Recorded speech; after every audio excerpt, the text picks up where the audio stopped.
Pak Eman, Ya, ya, ini eh, terkait dengan beberapa permasalahan yang muncul tadi di jalur Bojonegoro Lamongan. Yang ingin saya ketahui itu kondisinya saat ini seperti apa ketika bangun jalur Bojonegoro Lamongan itu sendiri. ya kondisi fisik ya J, untuk jalur Bojonegoro Lamongan saat ini masih banyak dijumpai jalan yang retak-retak, ya, jalan yang bergelombang, ya, dan jalan yang istilahnya itu berlubang-lubang. mm-mm. Karena jalan itu merupakan akses yang sangat penting untuk Mm-mm. fungsi jalan, itu nanti bisa mengganggu lalu lintas pengguna jalan, Kak Gizi. Itu Mm-mm. berdampak sangat signifikan sekali J, itu kalau tidak segera kita antisipasi untuk perbaikannya. mm, Seperti itu yang terjadi kondisi fisik di jalur Bojonegoro Lamongan, mm. Kak Gizi. Kalau dilihat dari kerusakannya kan ada bermacam-macam. Iya, Sebenarnya di jalur itu sendiri itu ada beberapa macam jenis perkerasan yang dipakai. Kalau saya dengar tadi kan ada beberapa kerusakannya macam ada yang retak, ya, ada yang bergelombang, ada yang patah mungkin apa berlubang. ambles atau gimana. Berarti ada jenis perkerasan yang dipakai di situ beberapa ada berapa mungkin ya. Ya, ada beberapa perkerasan jalan yang dipakai di jalur tersebut Iya, kan. Ada perkerasan lentur, iya, yaitu jalan aspal, ada pengerasan kaku, yaitu jalan beton, rigid kan. Ada iya, pengerasan komposit, iya. yaitu kombinasi antara pengerasan lentur dan pengerasan kaku kayak gitu. Jadi ada Oh, tiga metode pengerasan yang sudah diterapkan iya, di iya. jalur tersebut kayak gitu. Sebenarnya kalau dilihat dari eh fisiknya ya, perkerasannya pasti sudah kuat, sudah eh keras, artinya Ya. sudah mampu lah dibebani. Tapi kenyataannya mengapa secara fisik masih dijumpai ya tadi? Ada retak, ada bergelombang, ada berlubang. Kurang lebihnya seperti kenapa itu kamu kan? Karena ada beberapa faktor ya Iya. penyebab. Di antaranya adalah peningkatan beban lalu lintas Mm-mm. yang cukup besar. Iya.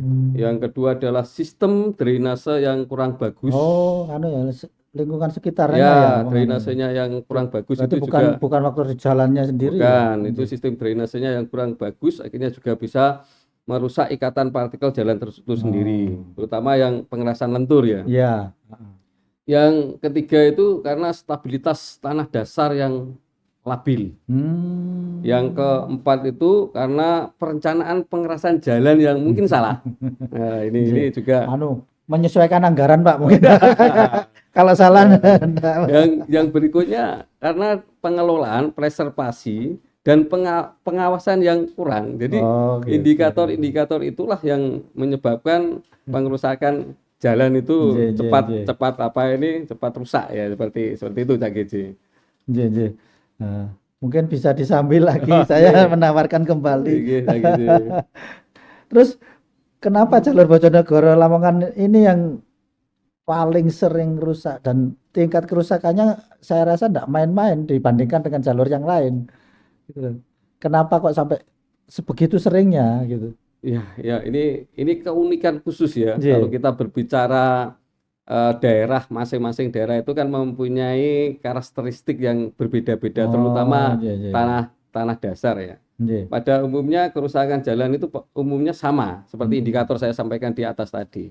Tapi keunikan yang di Bojonegoro itu, kalau saya boleh bercerita ya, Cak Mm-mm. Giji, Mm-mm. terkait dengan topografinya Kabupaten Bojonegoro. Kabupaten Bojonegoro ini adalah salah satu kabupaten di Provinsi Jawa Jawa Timur. Timur.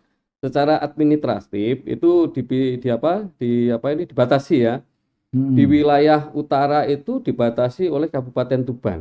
Ya, Di wilayah barat itu dibatasi oleh Kabupaten Ngawi dan Kabupaten Blora. Lora. Yang di wilayah perbatasan ke selatan itu ada 3 kabupaten yang membatasinya, yaitu Kabupaten Madiun, Mm-mm. Kabupaten Ngawi, dan Kabupaten Nganjuk. Nganjuk. Nah, yang di sebelah timur itu dibatasi oleh Kabupaten Lamongan. Lamongan. Jadi ini secara administrasinya seperti Oh. itu. Kalau kita berbicara tentang topografinya ya, keunikannya, Bojonegoro ini mempunyai jenis tanah ada 4, Oh, yaitu gitu. tanah aluvial, Mm-mm. tanah gromosol, Mm-mm. tanah mediteran, Waduh. dan tanah litosol. Nah, ini Wes, banyak. tanah-tanah yang harus kita pahami itu. Iya. Nah, kebetulan ini data dari Kabupaten Bojonegoro itu sendiri Nggih. ya. 88,937 hektar tanah di Bojonegoro itu mengandung tanah gromosol. Kromosom. Gromosol itu adalah tanah hasil pelapukan kapur. Nah, Oh. seperti itu. Nah, secara fisik kalau tanah gromosol itu warnanya kehitam-hitaman, ya, Mm-mm. keabu-abuan dan kecoklatan. Coklatan. Nah, tapi secara struktur ya, struktur, porositas, permeabilitas ya kan.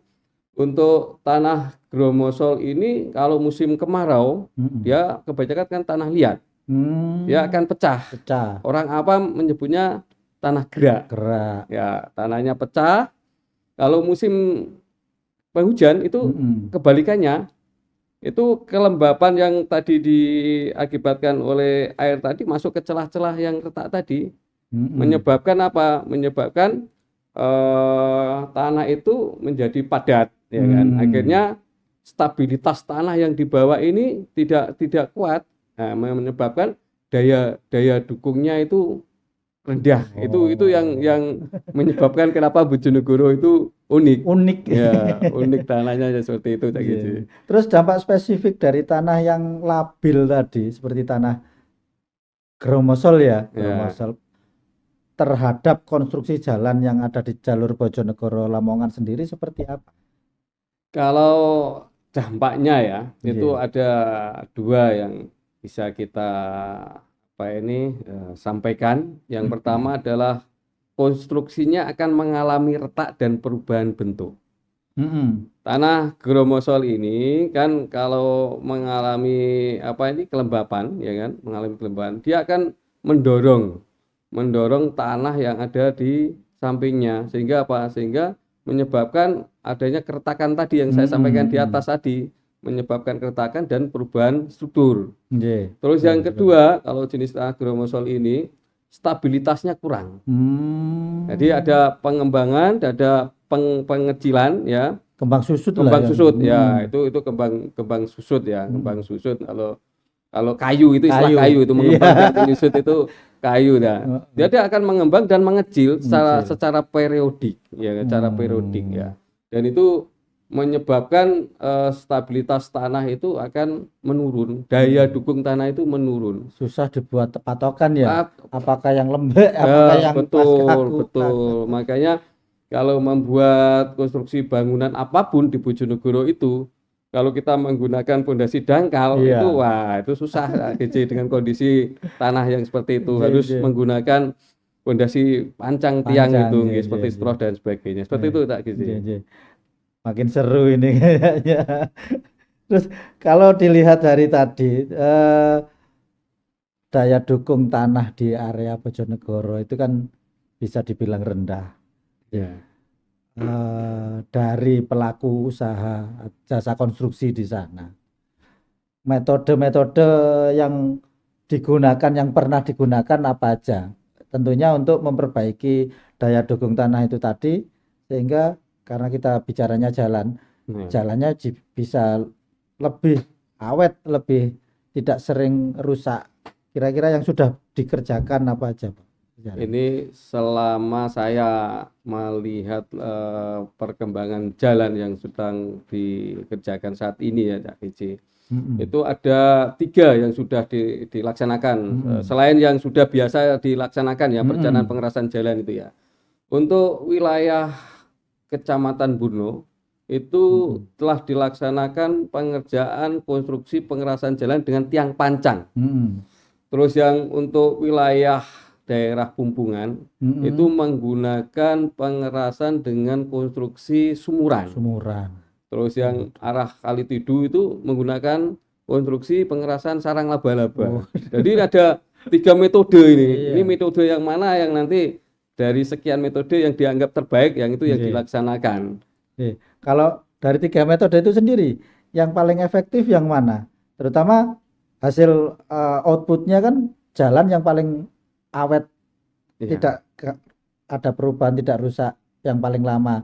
Itu yang paling efektif menurut kalian. Yang mana, Pak? Tentunya ya pasti ya tidak Iya. lain dan tidak bukan ya tiang pancang lah Pancang. ya. Tiang pancang Oh, itu tidak mungkin akan mengalami perubahan iya. dengan kedalaman sekian meter, dengan Iya. beban kendaraan yang lewat berapapun tetap tidak akan mengalami perubahan. Mm-mm. Di semua itu kan ada keuntungan dan ada kerugiannya. Iya, Pasti ya, betul, semua betul. semua pasti berimbang antara keuntungan dan kerugian. Keuntungannya kan awet, tahan lama ya, Heeh. bisa bisa bertahan sekian lamanya, tetapi kerugiannya kan cost-nya. Iya. Biayanya kan Jadi tinggi kan agak ya. mahal. Ya, seperti itu. Dan kondisinya kan bisa dikatakan begitu keuntungan dan Nggih. kerugiannya kayak gitu. Atau mungkin kalau saya lihat ini tadi kan metodenya kan lebih ke beton ya, Ya, betonisasi. Pacang juga beton. dan Artinya menyalurkan dari permukaan ke tanah keras. Begitu juga sumuran, mungkin dari gaya gesek perlakuan terhadap pondasi sumuran tadi yang diharapkan bisa mendukung daya dukung tanah di atasnya. Ataupun tadi yang sarang laba-laba kurang lebih diharapkan penurunannya bisa bisa bersama-sama merata. Ya. Mungkin kalau metode lain atau geotekstil kah kira-kira kurang lebihnya apa di situ kalau atau cerucuk mungkin Ya, kalau terucuk itu biasa untuk daerah-daerah yang mempunyai drainase yang cukup banyak ya untuk ya air ya airnya biasanya kan ya, main terucuk. Tapi sebaliknya untuk Bojonegoro itu kan daerah kering, kering. Oh, daerah kapur. kering tapi tanahnya seperti lempung. Tanahnya seperti lempung gitu. Heeh, Jadi dia lembek. keras ya. Kalau musim kemarau Kemarau dia keras, retak ya. Kalau orang awam bisa mengatakan bahwa itu tanah gerak tanah ya. gerak. Tapi kalau kita kan secara teknis ya, secara ilmiah kan mengatakan bahwa tanah seperti itu kan jenis tanah glomosol yang Iya, tadi saya heeh, sampaikan heeh. tadi. Nggih, nggih. Jadi ini pemahaman tentang konstruksi jalan ini sangat penting ya. Artinya kan kita tujuan akhirnya membangun jalan yang aman, nyaman, lancar, ekonomis dan ramah lingkungan sesuai umur rencana yang kita harapkan Ya. sekarang. Nah, terus sebagai seorang ahli muda bidang keahlian teknik jalan, kompetensi apa aja yang harus dikuasai untuk menjadi ahli muda bidang keahlian teknik jalan ini, tentunya yang nantinya bisa merencanakan jalan Bojonegoro Lamongan ini khususnya yang dengan daya dukung tanah yang unik tadi seperti itu. Kira-kira ahli muda yang berkompetensi apa yang bisa em, merencanakan ini tadi? Ya, ya saya sih. Nggih. Untuk pekerjaan jalan itu memang harus dikerjakan ahlinya ya. Nggih, Jadi betul. karena ini adalah konstruksi yang memang mempunyai peran yang sangat strategis ya, Nggih, itu betul. tidak boleh perencanaannya salah. Nggih, Harus dikerjakan orang-orang yang memang kompeten di nggih. bidangnya, yang tentunya sudah ber-SKK ya. Dalam hal ini kan minimal kan SKK ahli muda Nggih, betul teknik betul jalan ya. betul betul. Berdasarkan SKKNI nomor 115 tahun 2015, itu ada sekitar 16 unit kompetensi Nggih. yang harus dikuasai oleh seorang ahli muda jalan untuk jabatan ini ya, bidang keahlian teknik jalan, yaitu yang pertama KGJ Mm-mm. itu bisa menerapkan keselamatan dan kesehatan kerja atau Oh, K3 K3. di lapangan. Dia harus Nggih. paham itu. Yang kedua, dia bisa melakukan komunikasi di tempat kerja. Jadi Nggih, sistem betul betul. koordinasi di tempat kerja dia harus paham Nggih. antara pelaksana, antara pengawas, antara mandor dan stockholder dan patut harus paham. Mm-mm. Yang ketiga, dia harus mengendalikan pekerjaan survei pendahuluan. Dia harus paham Mm-mm. apa-apa yang harus dilakukan pada saat survei pendahuluan, mereka konsep, mereka Mm-mm. buat sebagai awal untuk asbel drawing, soft drawing ke depannya nanti. Mm-mm. Yang keempat, dia bisa melaksanakan pekerjaan pengumpulan data. Mm-mm. Jadi data ini penting karena data ini Oh, dipakai sebagai pedoman pelaksanaan pekerjaan jalan nanti. oh, Selanjutnya seperti betul apa, betul. kondisi tanahnya bagaimana, yang harus dilakukan dengan metode Iya, apa, iya. itu harus paham. Berikutnya adalah dia harus melakukan pelaksanaan pekerjaan persiapan konstruksi jalan. Mm-mm. Jadi awal pelaksanaan pekerjaan persiapan konstruksi jalan itu apa yang harus dilakukan. Mm-mm. Misalkan dia harus paham, misalkan untuk pekerjaan pengerasan lentur, itu apa saja. Misalkan di atasnya ada permukaan, lapisan permukaan, Mm-mm. ada lapisan pondasi atas, ada Mm-mm. lapisan pondasi bawah, ada lapisan tanah dasar itu sendiri dan sebagainya, Mm-mm. berapa ketebalannya, bagaimana pengerasannya dan sebagainya. Begitu juga dengan jalan yang pengerasan kaku atau beton dan Mm-mm. sebagainya. Itu harus dipahami ini. Iya. Berikutnya melaksanakan kegiatan administrasi pelaksanaan konstruksi jalan. Mm-mm. Bagaimana cara dia membuat laporannya, bagaimana dia membuat time schedule-nya, Iya. progresnya dan Mm-mm. sebagainya. Terus yang ketujuh, melaksanakan pekerjaan drainase yang saya Oh, sampaikan di gitu awal ya. tadi, Cak Ici. Jadi salah satu faktor dari sekian faktor yang menyebabkan kerusakan jalan itu salah satunya adalah drainase yang tidak bagus. Ya, Iya. ini harus paham. Akhirnya airnya melimpah ke Melimpah ya jalan, ke jalan, mengikis dan sebagainya, mengikis akhirnya ya, rusak, retak akhirnya dan rusak dan sebagainya. sebagainya. Ya itu salah satunya.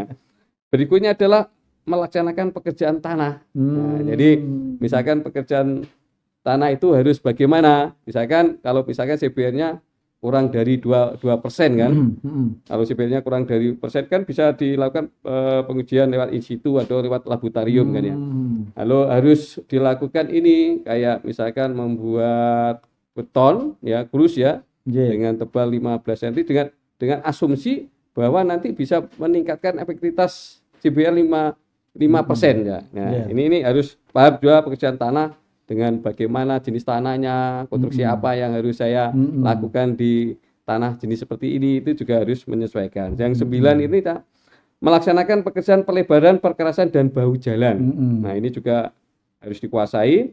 Yang ke-10 melaksanakan pekerjaan perkerasan berbutir dan perkerasan beton semen. Oh. Terus yang ke-11 melaksanakan pekerjaan perkerasan aspal, ini untuk pengerasan lentur. Pelaksanaan pekerjaan strukturnya itu sendiri, jalan itu sendiri. Terus melaksanakan pekerjaan pengembalian kondisi dan pekerjaan minor. Nah, melaksanakan kondisi berarti Hmm. finishing, ya Iya. mengembalikan seperti Mm-mm. semula ya, biar spesifikasinya dan sebagainya itu sesuai dengan yang diharapkan. Oh. Yang ke-14 melaksanakan pekerjaan pemeliharaan rutin. Nah, ini setelah Oh. ada pembangunan biasanya kan ada pekerjaan pemeliharaan. Nah, itu harus Mm-mm. dilakukan. Kalau di beton itu kan biasanya ada curing ya, Iya, iya. pembasahan ya, Mm-mm. secara terus menerus itu. Kalau jalan kan juga perlu Iya. ada curing itu supaya tidak Oh, mengalami keretakan keretakan secara dini, dini. dini. Nah, itu harus paham itu Kak. Berikutnya melakukan pengawasan kegiatan pekerjaan persiapan konstruksi jalan. Oh, Yang terakhir ini yang gitu, yang ke-16 ya. ini mengawasi pelaksanaan pekerjaan drainase sesuai dengan spesifikasi yang disarankan. Ya, itu Hmm. ya 16 ya unit kompetensi banyak sekali ini. Karena Iya, ahli muda bidang kalian ini iya. menguasai yang 16 unit kompetensi. Seperti itu Jadi Kak, gitu.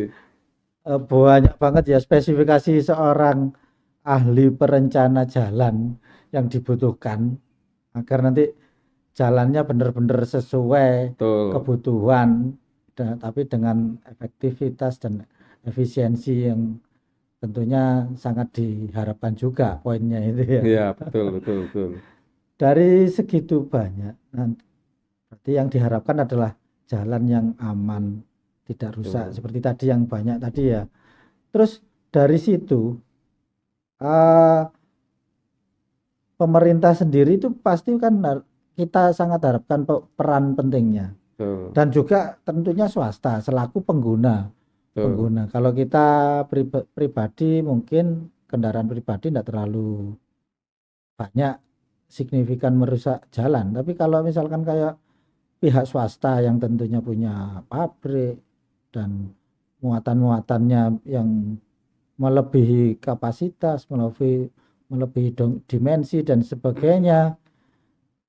Dari dua sisi ini, apa yang kita harapkan peranannya dari pemerintah dan pihak swasta yang tentunya pengguna jalan ini, agar jalan ini bisa awet, bisa nyaman kita gunakan sesuai dengan umur jalan itu sendiri. Ya, Kak Gizi, ini memang dua hal yang harus kita perhatikan ya. Iya. antara pengambil kebijakan dan yang memanfaatkan dari hasil kebijakan itu sendiri ya. Nggih. Dalam hal ini di pihak pemerintah. Pihak Mm-mm. pemerintah mempunyai fungsi untuk merencanakan dan membangun. Mm-mm. Ini di pihaknya pemerintah. Jadi Mm-mm. pemerintah itu merencanakan dan membangun. Kalau di pihaknya swasta itu pemeliharaan, masuk ke Mm-mm. pemeliharaan dan pengembangan ke infrastrukturnya. Infrastruktur. Ya, seperti itu. Jadi antara pemerintah dan swasta ini bermitra, berkolaborasi, saling mengisi ya untuk pelaksanaan pekerjaan khususnya di bidang jalan. Seperti Nggih. itu, Cak Gizi. Nggih. Bagi para konco GJ, karena kita sudah mendekati akhir acara, yang punya unek-unek, punya permasalahan khususnya tentang jalan, monggo bisa berdialog interaktif dengan kita melalui admin. Mungkin admin sudah dibuka ruang untuk bertanya dari para konco GJ ini. Sambil menunggu, kalau tadi dari sisi pemerintah dan sisi swasta, langsung untuk kita sendiri selaku masyarakat, kita berperan sebagai apa kalau di situ?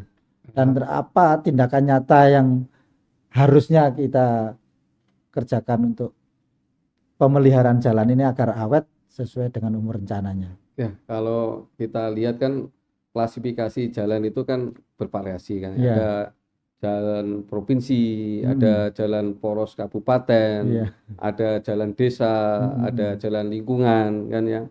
Yang khususnya yang di Bojonegoro karena Nggih. temanya ini kan di Bojonegoro Iya. ya. Untuk yang jalan poros kabupaten itu semuanya kalau istilah orang Bojonegoro itu pakai istilah ngelenyer.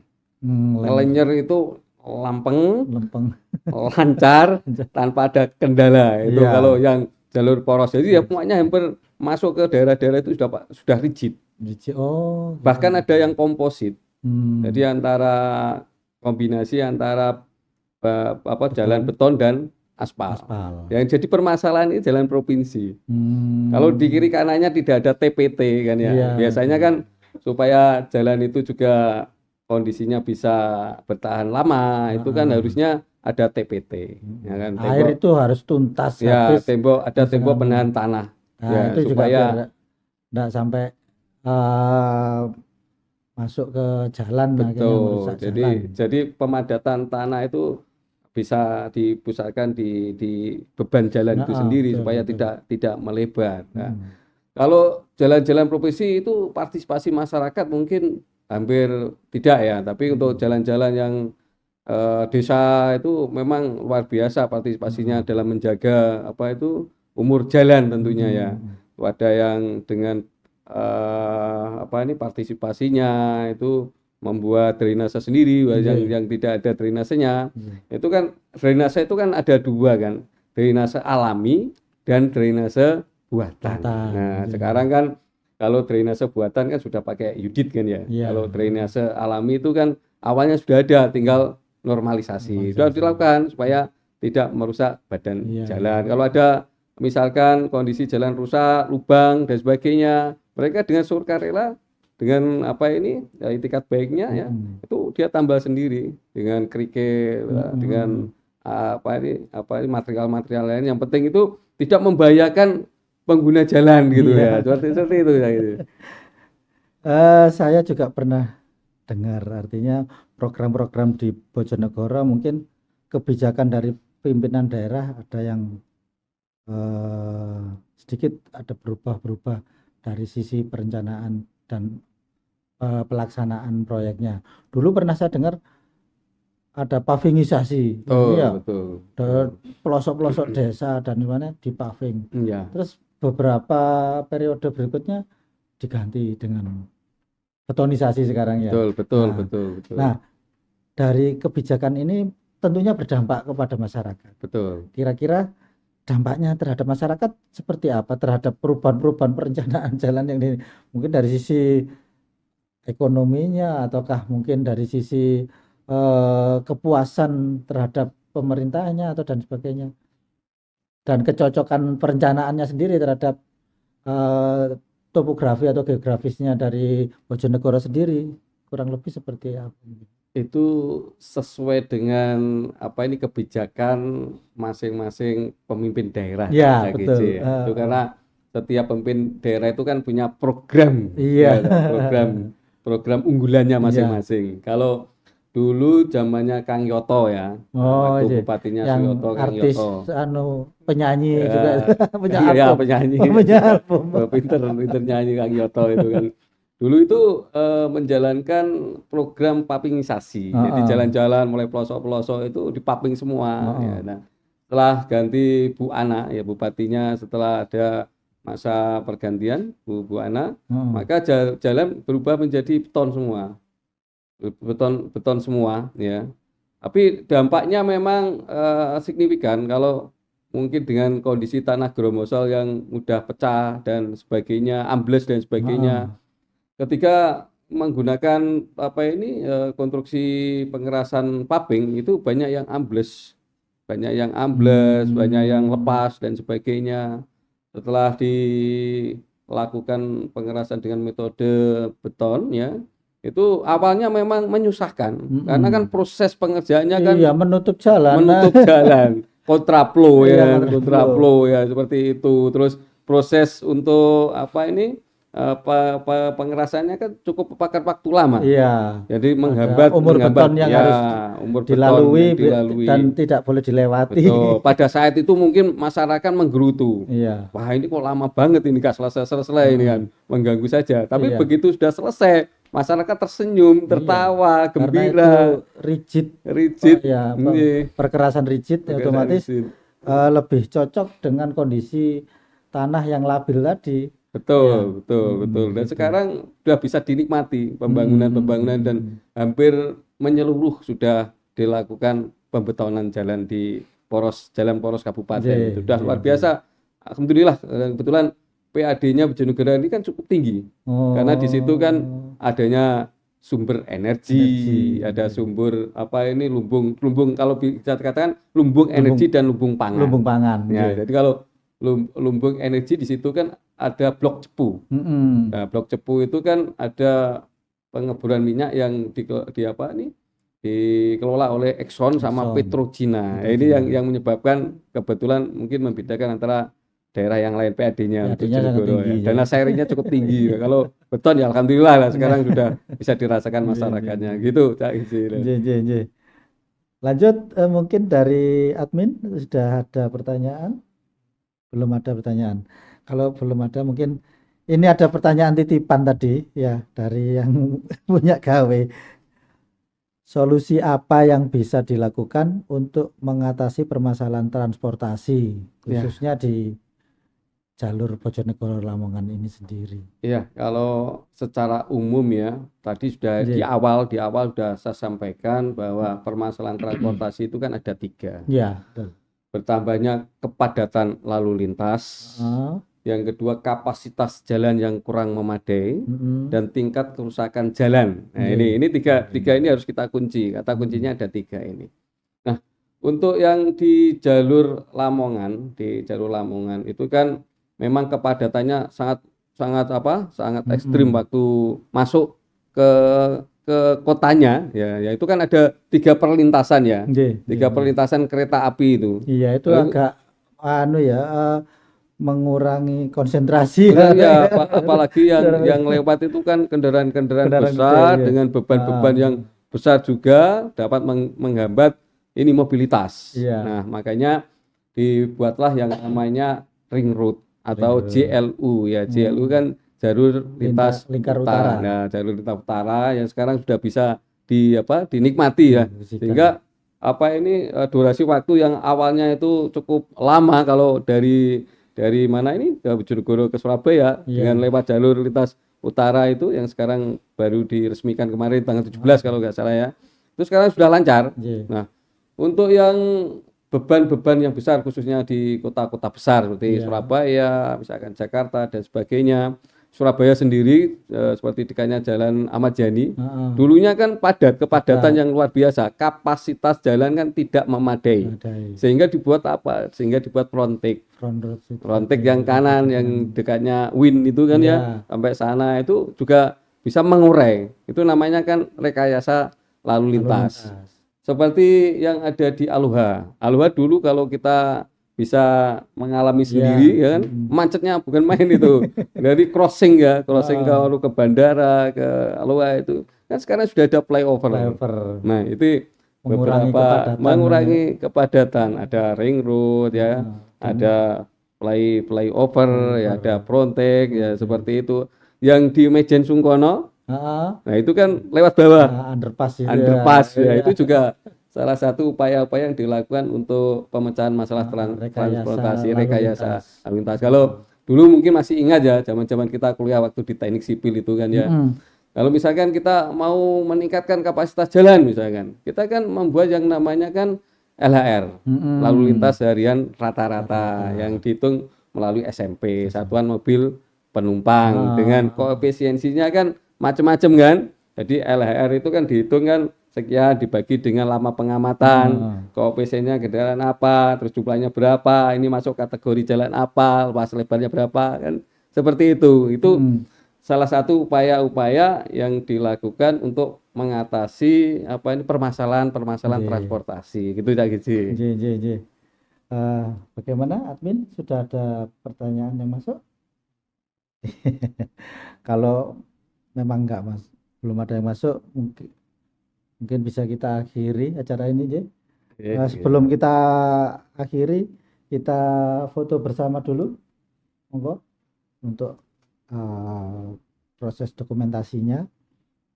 Foto bersama dulu, monggo yang aktif ikut di Zoom, kameranya diaktifkan biar terpantau oleh admin.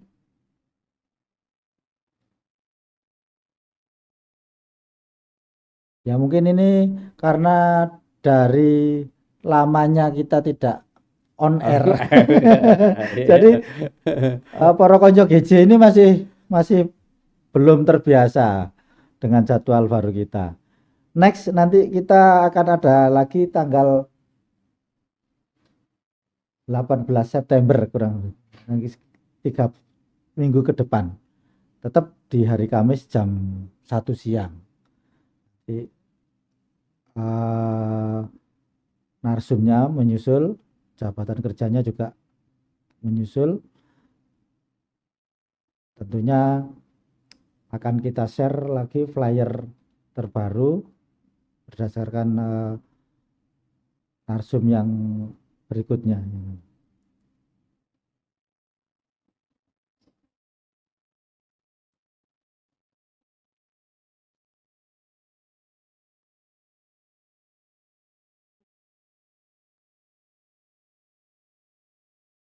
Masih tetap diaktifkan kameranya, masih kurang sedikit.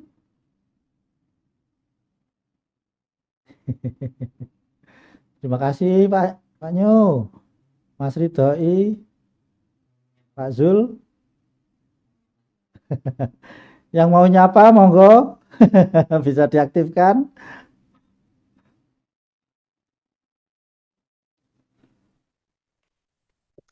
Alhamdulillah lumayan banyak Pak. Ada 21 viewer para konco GJ-nya yang ikut Zoom ini. Terima kasih atas atensinya.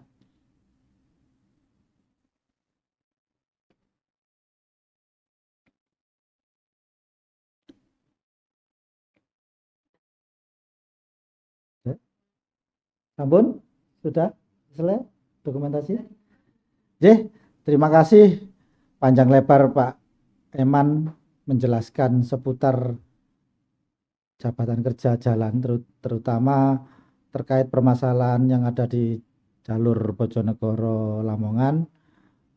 Kenapa bisa muncul seperti itu dan metode apa yang sudah dilaksanakan, sudah pernah dilaksanakan, dan tingkat keberhasilannya juga sudah diuraikan panjang lebar, namun demikian tetap jalur Bojonegoro ini sangat menantang bagi kita para pekerja konstruksi, terutama pekerja konstruksi di jalan, untuk ikut memikirkan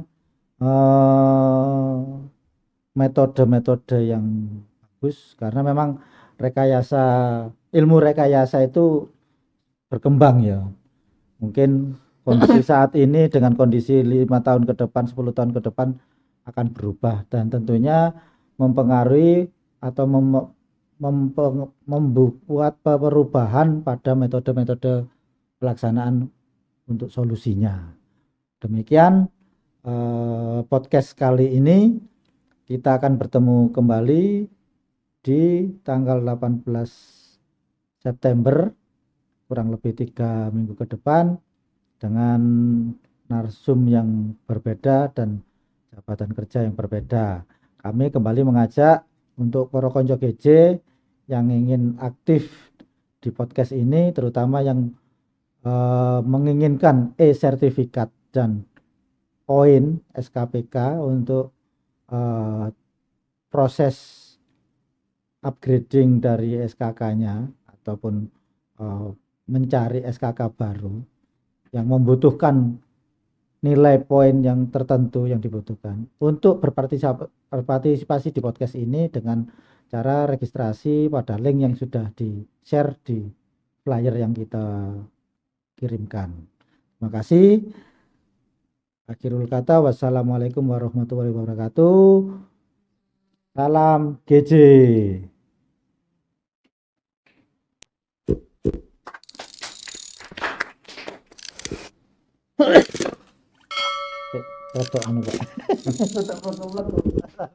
Tapi kalau saya pribadi semakin ke sini, bisa enggak anu.